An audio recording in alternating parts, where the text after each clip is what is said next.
পবিত্র কাবার গিলাফ পরিবর্তন এক অনন্য ও আবেগঘন মুহূর্ত। প্রতি বছর অত্যন্ত যত্ন ও শ্রদ্ধার সাথে এই কাজ সম্পন্ন করা হয়। ভিডিওতে দেখা যাচ্ছে দক্ষ কর্মীরা অত্যন্ত নিপুণতার সাথে কালো রেশমের সেই নতুন গিলাফটি কাবার দেয়ালে স্থাপন করছেন। এই গিলাফকে বলা হয় কিসওয়া। এটি তৈরিতে ব্যবহৃত হয় কয়েকশো কেজি খাঁটি রেশম, সোনা এবং রূপার সুতা।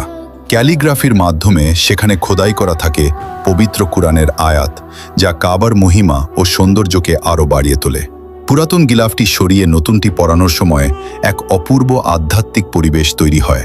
শত শত মানুষের শ্রম আর ভালোবাসায় তৈরি এই গিলাফটি যখন কাবার গায়ে শোভা পায়, তখন তা মুমিনদের হৃদয়ে এক প্রশান্তি বয়ে আনে। মক্কা থেকে সরাসরি ধারণ করা এই দৃশ্যটি সত্যিই দুর্লভ এবং আমাদের ঈমানকে আরও তাজা করে তোলে। আল্লাহ আমাদের সকলকে অন্তত একবার হলেও এই পবিত্র কাবার সামনে দাঁড়িয়ে প্রার্থনা করার তৌফিক দান করুন। আমিন।